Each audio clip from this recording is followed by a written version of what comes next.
આપણા વડવા વાત કરતા એ કદાચ વર્ષો વીતી ગયા હોય. સાહેબ હમણાંનો દાખલો કોરોના કાળ ગયો સાહેબ, કોઈનું હતું નહીં સાહેબ. અને સાહેબ કોરોનામાં તો ઘણા કેસ એવા જોયા, પોતાના એક ખોટનો દીકરો હોય તો સાહેબ બાપને અગ્નિદાહ દેવાનો ઉભો રહ્યો. હા, એ કવરમાં ચેન પેક કરીને ઘા કરીને સાહેબ નીકળી જાય. હા, આ કેટલાય તમે હળદેવાય છે તમને ખબર છે. હા હા સાહેબ, જેને મારી મેલડીના નામની માથે એ આ કળિયુગમાં પોતાના જીવતરના નામડાના તરતું મૂકી દીધું ને, નામડાના તરતું મૂકી દીધું. મારી મેલડી કે કોઈથી દીકરો જો તમને એ કમેણાનો કાંટો વાગવા દઉં ને,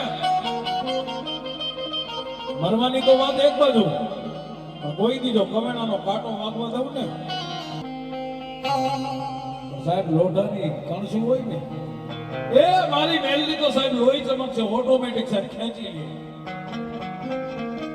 પોતાના બાપનું કામતરું થઈ ગયું.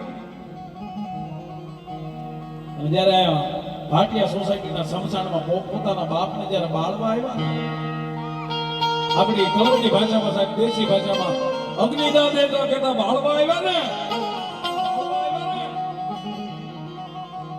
તેથી સાહેબ કદાચ મનીષને મારી મેલડીની માથે ઓળખો આવ્યો છે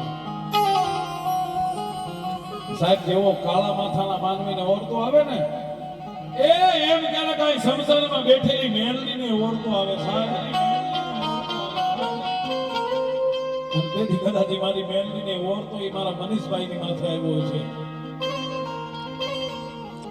અને તેથી મનીષને કીધું દાદા દીકરા એ એકવાર મારી મેલડીનો બની જા, અને જો તારા જીવતરની માથે ચાર ચાંદ નો લગાડી દઉં ને એ તો મને મસાણી મેલડીને માથું